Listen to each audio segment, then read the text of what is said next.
Hi.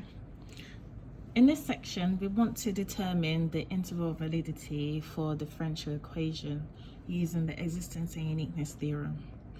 In this example, we have y prime plus ln x to the power of y is equals to x to the power of minus x, given an initial condition y of 0 is equals to y sub 0. So the first thing we need to do is write the differential equation in its linear form, that is y prime plus px of y is equals to q of x. Also, I want to remind you of the logarithm laws. It says ln x to the power of a is equals to a ln x. So applying the logarithm law into the differential equation, we get y prime plus y ln x is equals to x to the power of minus x. Rearranging this in this form gives us y prime plus ln xy is equals to x to the power of minus x. Now we have our differential equation in its linear form, so we can see that p of x is equals to ln x and q of x is equals to x to the power of minus x.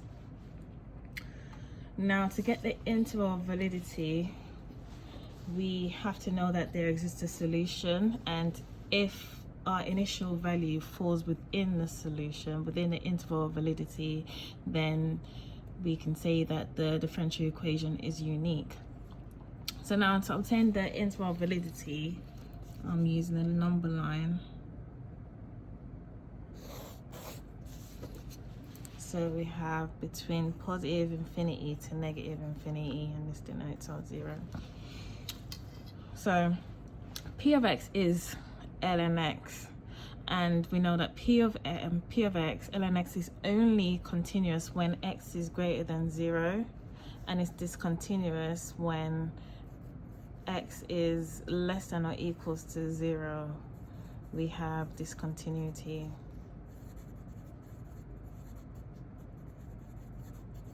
So on the number line, we have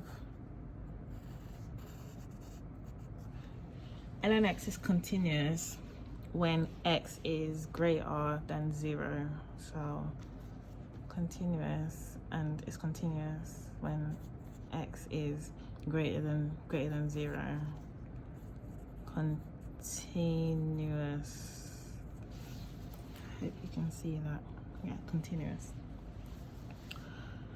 So we can say that p of x is continuous on a set of positive real numbers from 0 to infinity.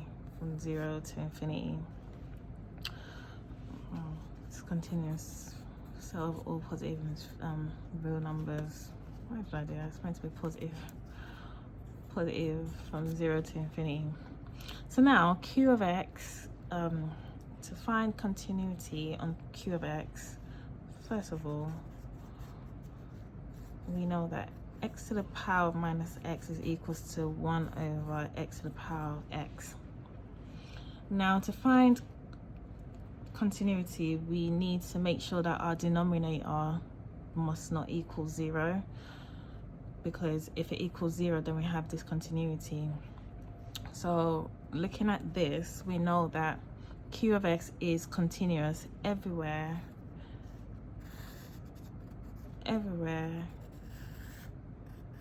except when x equals 0.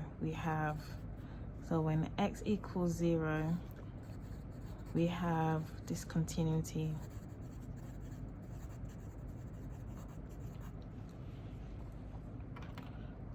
So the interval validity of q of x is from negative infinity to 0 and 0 to infinity. So to find the interval validity, we need to find the intersection of p of x and q of x. So this gives us the interval validity as, I'm just going to write it here, interval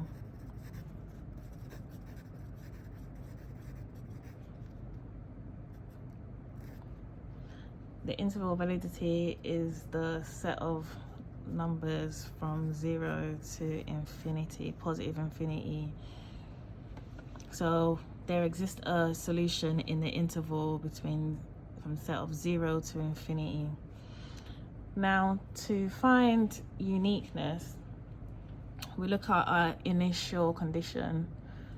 So x of 0 is equals to 0 and y sub 0 is equals to 0. But x of 0 is 0 and it does not belong to the set of the interval of validity. So that means there does not exist a unique solution to the differential equation. So since x of 0 equals 0 and it does not belong in the set of the interval of validity, then there does not exist a unique solution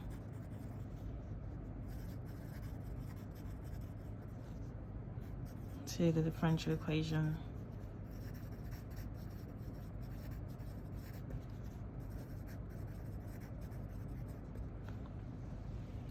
So we tested our differential equation y prime plus ln x to the power of y equals x to the power of minus x using the interval validity. We wanted to find the existence and uniqueness of the differential equation. We found that p of x is continuous when x is greater than 0, and it has discontinuity when x is less than or equals to 0. And we see that q of x is continuous everywhere between negative infinity to 0 and 0 to positive infinity, but it's discontinuous when x equals 0. Now, to find the interval validity, we found the intersection of p of x and q of x, and we found the interval validity to be between 0 to positive infinity. To find the uniqueness of the solution of the differential equation, we looked at the initial condition. We see that x of 0 equals 0, and because it does not exist in a set of our interval validity, then we can't guarantee a unique solution to the differential equation.